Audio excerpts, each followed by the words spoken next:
Bandit and Otis lived in the same household their whole lives. They lived with an elderly gentleman who ended up having to go into a nursing home. He could no longer care for them.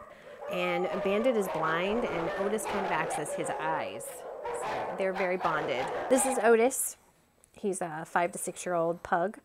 Otis helps Bandit out when they're in unfamiliar surroundings. He'll guide him along, kind of nudge him when he's going the wrong direction. They stick close together in circumstances where they're not comfortable. Once they become comfortable, they're pretty good on their own.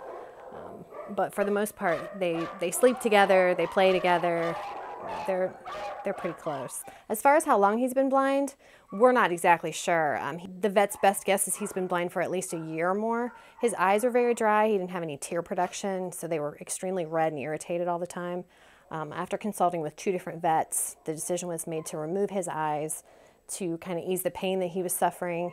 There's also a treatment they could have done, but it was between $60 and $100 a month to continue the tear treatment. So the decision was made to do this because it was a little cost prohibitive for an adoptive family.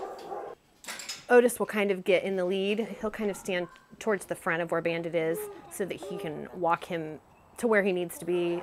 Kind of like when you're crossing a street with a guide dog, he'll kind of get in the lead and just kind of make sure that Bandit's going the right direction so he doesn't step into the street or anything like that. Otis is pretty protective though. He's definitely watching out for Bandit all the time.